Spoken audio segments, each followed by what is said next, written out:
აზიური სტანდარტები, ანიმეები და მოდით ვნახოთ რა კავშირშია ამასთან პედოფილია.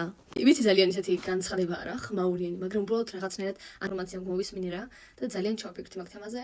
მოდით განვიხილოთ რატო არის ობსესია ასე ძალიან გარეგნობაზე და რატო ჩუქნიან დაბადების დღეზე, როცა გოგახდება 18-ის მშობლები ოპერაციას, რომ იყო სტანდარტში და იყო მიღებული, ასე ვთქვათ, სილამაზით. ჯერ ის წინა ვიდეოში რაც ვთქვი, ეს მართლა სიმართლე, იმიტომ რომ რაც არ უნდა ჭკვიანი იყო, შენ თუ არ ხარ მიღებული, ასე ვთქვათ, სილამაზის სტანდარტებში, საკმაოდ ძნელია, რომ ელემენტარული სამსახურის კი იშოვო. ანუ აზიაში ხალხო, კორეა, იაპონია, ჩინეთი ძალიან კულტია გარეგნობაზე. აი, მაგას დავანებოთ, ხო, ნორმალურია, ანუ გარეგნობას ყველა ვუყურებთ, მაგრამ რანაირი სტანდარტებია სილამაზის და აი, მაგაზე პედოფილია შვაშია ხალხო. შეხედეთ აკეთ ფოტოები. როგორი არის წესიერი აზიური გარეგნობა და როგორის იმიჯს გვაძლევს ამას სოციალურ მედია და ეს სტანდარტები და აი, ზედმეტად გაკეთებული ოპერაციები, რომ იცი რა, უნდა იყო ასეთი. ესეთი ფოტოები ხალხო, ბავშვის სახეს არ გაჩვენებთ, ანუ მოდით აგიხსნით სტანდარტულად როგორი არის სილამაზე მანდ. უნდა კონდეს პატარა სახე, უნდა კონდეს დიდი თვალები, უნდა კონდეს თეთრი კანი აუცილებლად, უნდა თმები, სხეულზე თმების გარეშე უნდა იყო, უნდა იყო სუსტი და თქმა უნდა გამხდარი არის ძალიან ისეთი და უნდა კონდეს მოკლედ ძალიან საყვარელი და დაუცველი ადამიანის იმიჯი. ანიმეებშიც კი 90% 90% გოგოები არის გამოსახული ესე.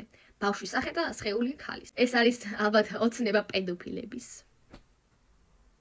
ვიცი უცნაური ამ თმას ლაპარაკი, იმიტომ რომ მე თვითონაც მაქვს დიდი თვალები, მაგრამ მე ეს მაგ გენეტიკურად მე ოპერაცია ხარ გავიკეთე, იმიტომ რომ მოვეწონო აზიელს.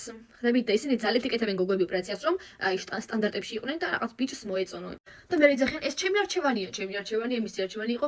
რა მისი არჩევანი იყო ხალხო, აბა 24 შვიდზე მაგას რო ხედავ, 24 შვიდზე მაგას რო ხედავ და მაგაზე რო გეუბნები და მშობლებიც კი რო გეუბნებიან, რომ იცი რა, მახინჯი ხარ, წადი გაიკეთე ოპერაციები. აი, ფულსაც კი მოგცემთ, რა თქმა უნდა, მისი არჩევანია რა ხალხო, ეს ვალდებული რომ გაიკეთოს და არც კი ფიქრობ იმაზე, რომ მე მინდოდა მართლა. თუ უბრალოდ აი სტანდარტებს და ვიღაცას ვედრები. არ ფიქრობენ მაგაზე. უბრალოდ აკეთებენ. გააკეთო განა მე რა, მაგრამ როზიანდება მაგაზე ვიძახი.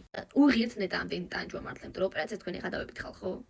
და ანუ მანამდე რომ ის ღიგაკ შეინთავით მე ოპერაციას რო გაიკეთებ და ანუ ვიფიქრებ რომ აი მე კი მე ლამაზი ვარ, მე გადახედავ კიდე და მე ხეთები რომ სტანდარტები შეისრულო და მე ისევ გეზიძება შეინთავი და ისევ მე შეცრე შენ სხეულს, შენ სახეს და მე ისევ და ანუ სტანდარტებზე სირბილი და სტანდარტების მიმართ წასვლა რომ ჩაჯდე ამ სტანდარტებში საბოლოოდ მაგიტო ხალხო მაგდენ ადამიანს დეპრესია მან და სუიციდალური აზრები იაპონიაში და აზიაში.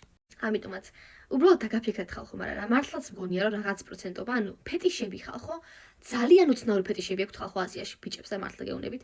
აი, ქირაობენ გოგოებს, ასე ვთქვათ, 40 წუთით რომ კაფეში იჯდა ხელი ჩაკიდებული იყოთ, აი ამაში ქირაობენ. თანხმობის ნიშანი აზიაში კიდე ადრე იყო საშინელება, ეხა კიდე რაღაც გაზარდეს, მაგრამ ადრე იყო 13 წელი თანხმობის ნიშანი, ანუ კონტაქტი და ოჯახის შექმნა 13 წლიდან შეეძლო გოგოს. ხალხო 13 წლის არის ბავშვი ხალხო რა. ანუ ეს კანონიკი შემოიღეს, მაგრამ თქვენ რა გონიათ დღემდე არა ეგეთ შემთხვევაში ოჯახები? აი ძალიან მწუხარ მართლა. იმენა